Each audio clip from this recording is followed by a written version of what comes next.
নমস্কার বন্ধুরা, ফের নতুন ট্রেন পেতে চলেছে দক্ষিণ দিনাজপুর জেলাবাসী। উপকৃত হবে আশেপাশের জেলাবাসীরাও। গত 1 জানুয়ারি বালুরঘাট শিয়ালদা নতুন ট্রেন চালু হয়েছে। বালুরঘাট থেকে একেবারে দক্ষিণ ভারতের ট্রেন চালুর দাবি রয়েছে, সাথে পূর্ব ভারতের ট্রেন চালুর দাবি রয়েছে। দক্ষিণ দিনাজপুরের এমপি ডক্টর সুকান্ত মজুমদার বালুরঘাট থেকে দূরপাল্লার ট্রেন দিল্লিগামী ট্রেন চালু করার জন্য রেলমন্ত্রী অশ্বিনী বৈষ্ণবকে চিঠি দিয়েছেন।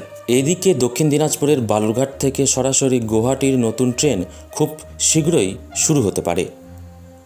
জেলার মানুষের দীর্ঘদিনের দাবি মতো এবার সেই নতুন ট্রেন পেতে চলেছে।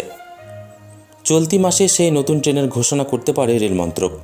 চালু হতে পারে আগামী কয়েক মাসের মধ্যেই। ইতিমধ্যেই উত্তর পূর্ব সীমান্ত রেলের কাটিহার ডিভিশনের তরফে রেলওয়ে বোর্ডের কাছে বালুরঘাট গুয়াহাটির নতুন ট্রেন চালুর প্রস্তাব গিয়েছে।